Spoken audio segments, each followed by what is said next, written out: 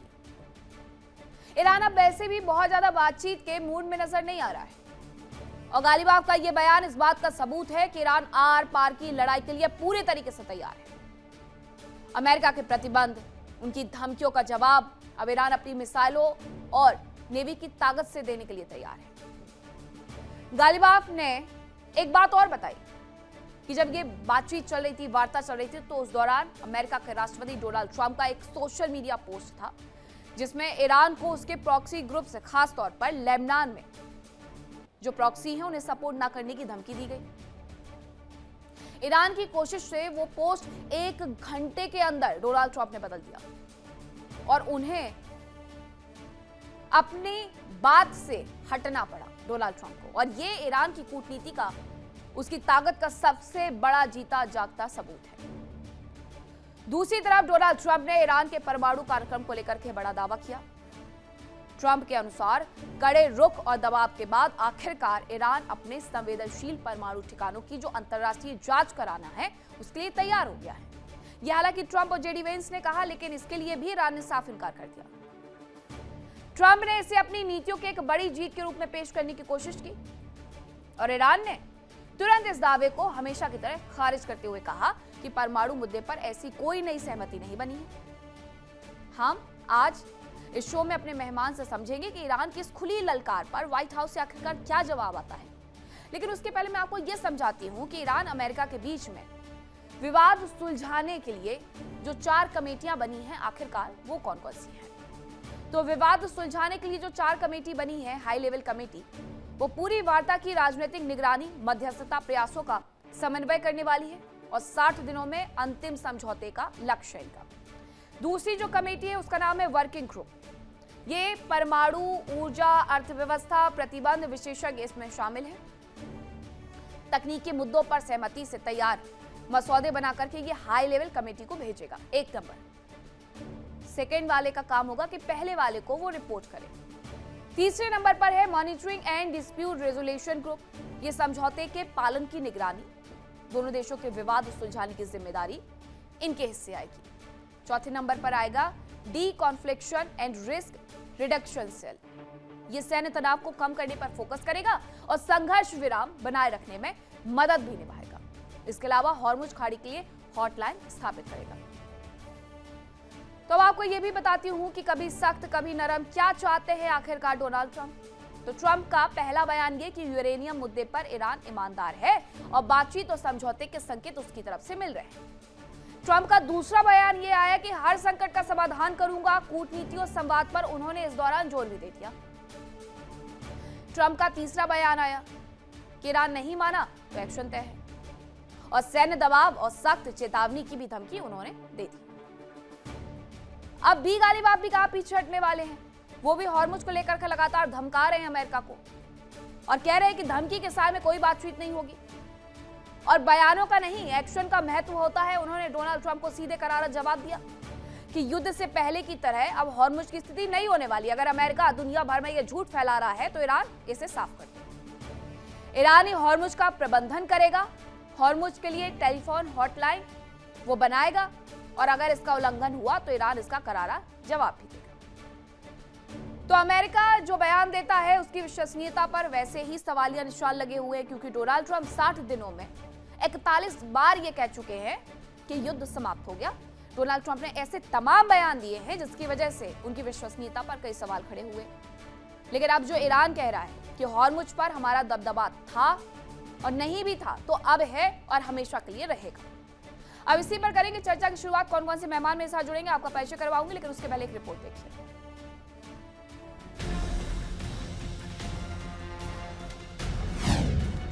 Ghalibaf की ललकार, Hormuz पर ईरान का अधिकार।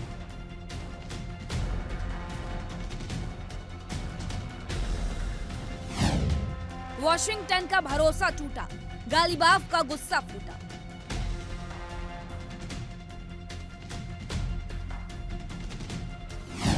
खलीफा का सी प्लान, अमेरिका पर भारी ईरान।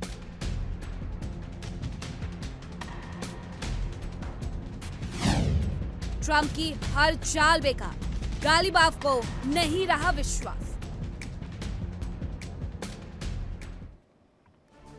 अब सवाल ये है कि क्या अमेरिका को सीधी चुनौती देकर के तेहरान ने महायुद्ध की उल्टी गिनती शुरू कर दी है? इसी पर करेंगे चर्चा की शुरुआत। कौन कौन से मेहमान मेरे साथ जुड़े हैं आपका परिचय करवाती हूँ। मेरे साथ जुड़ रहे हैं कर्नल संजीव सिरोही, कर्नल सुशील पठानिया, दामोदर सिंह, असलम रिजवी, ईरान मामलों के जानकार हैं। सभी मेहमान हमारे साथ जुड़ गए हैं। सबसे पहले मैं कर्नल आप ही का रुख करना चाहूंगी, संजीव सिरोही सर, कि ये आखिरकार स्थिति क्या बनी हुई है? क्या कहना चाह रहा है अमेरिका? अब तो एमओयू पर साइन भी हो गए हैं, तो अमेरिका क्यों बयान दे रहा है? फिर ईरान को भी उसके ऊपर पलटवार करना होता है।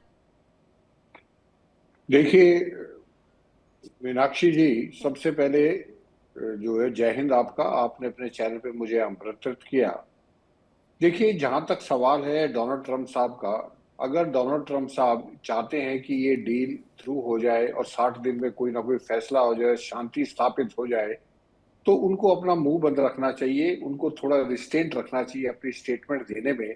और स्टेटमेंट देते हैं वो भी झूठी देते हैं, जिसका जो है ईरान एकदम उसका खंडन करता है। इन्होंने कहा कि जो ईरान मान गया है कि उनकी न्यूक्लियर जो साइट्स है उनका इंस्पेक्शन कराने के लिए, जबकि ईरान ने साफ मना कर दिया, हमने कोई इस चीज के लिए कोई हमारी जानकारी नहीं है, ना हमने इसके लिए कोई माना है।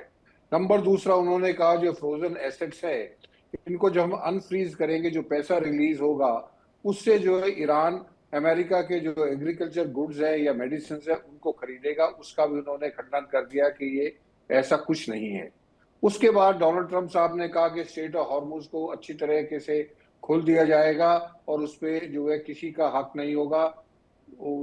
ईरान ने उसका भी खंडन किया है कि जो 27 फरवरी वाली जो स्टेट ऑफ हॉर्मुज की जो स्टेटस था वो कभी दोबारा लौट के नहीं आएगा।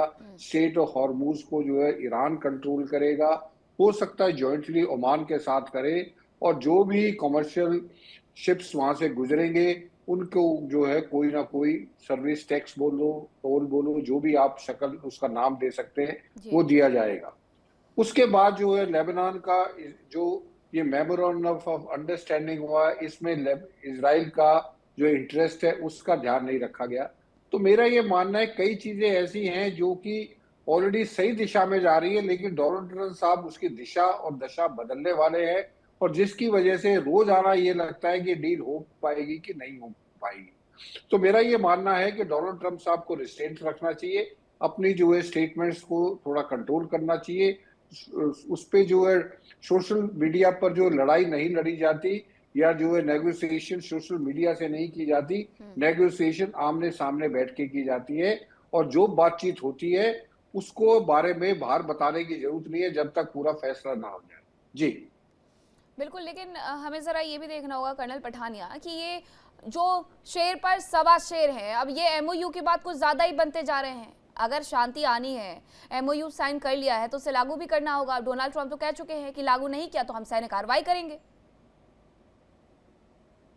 देखिए मीनाक्षी जी, जो सिचुएशन है, देखिए शेर पर सवा शेर या जो भी ये क्लिशेस बने हुए हैं, we have to see the ground reality. Ground reality इस समय क्या है कि मेमोरेंडम ऑफ अंडरस्टैंडिंग है एमओयू, वो साइन हो चुका है। उसके अंदर 13-14 चीजें हैं। अभी उसको ईरान ने भी साइन किया है।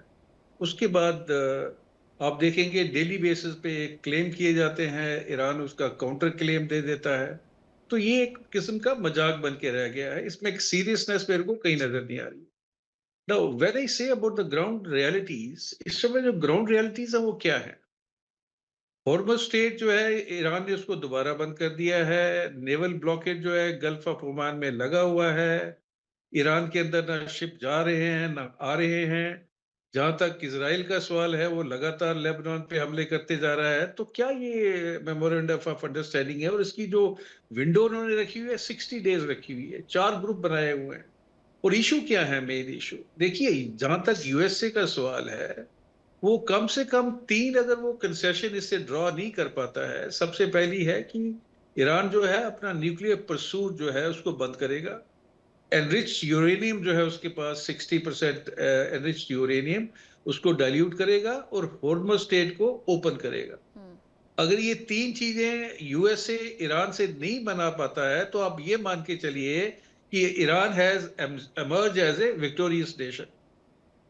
उसके बाद जो बाकी वाले इश्यूज हैं वो टैकल किए जा सकते हैं। देखिए, ग्रुप तभी काम कर पाते हैं अगर दोनों देशों के जो लीडर हैं उनके बीच में ट्रस्ट पैदा हो गया है।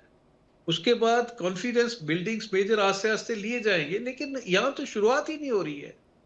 तो आई डाउट इट कि ये जो 60 दिन का इन्होंने रखा हुआ है विंडो ऑफ अपॉर्चुनिटी और whatever to sort out the things, this will be failing, और ऑलरेडी फेल हो चुका है। क्योंकि अगर हम देखें, इजराइल ने लेबनान पे अपने हमले बंद नहीं किए हुए हैं। तो this is all facade which is going on. और इसके अंदर जो यूएसए है वो साइकोलॉजिकल वॉरफेयर, प्रोपोगंडा और डिसेप्शन टेक्निक, दोनों देश ये ट्राई कर रहे हैं। और ये होता है युद्धों के अंदर। अभी दूसरी तरफ आप देखिए, सैन्य शक्ति की अगर हम बात करते हैं, ईरान की क्या रिटेलिएशन आएगा? वो हॉर्मज़ स्ट्रेट पहले भी बंद कर चुका है, और जो गल्फ कंट्रीज हैं उन पे पहले भी वो अपनी वो अटैक कर चुका है।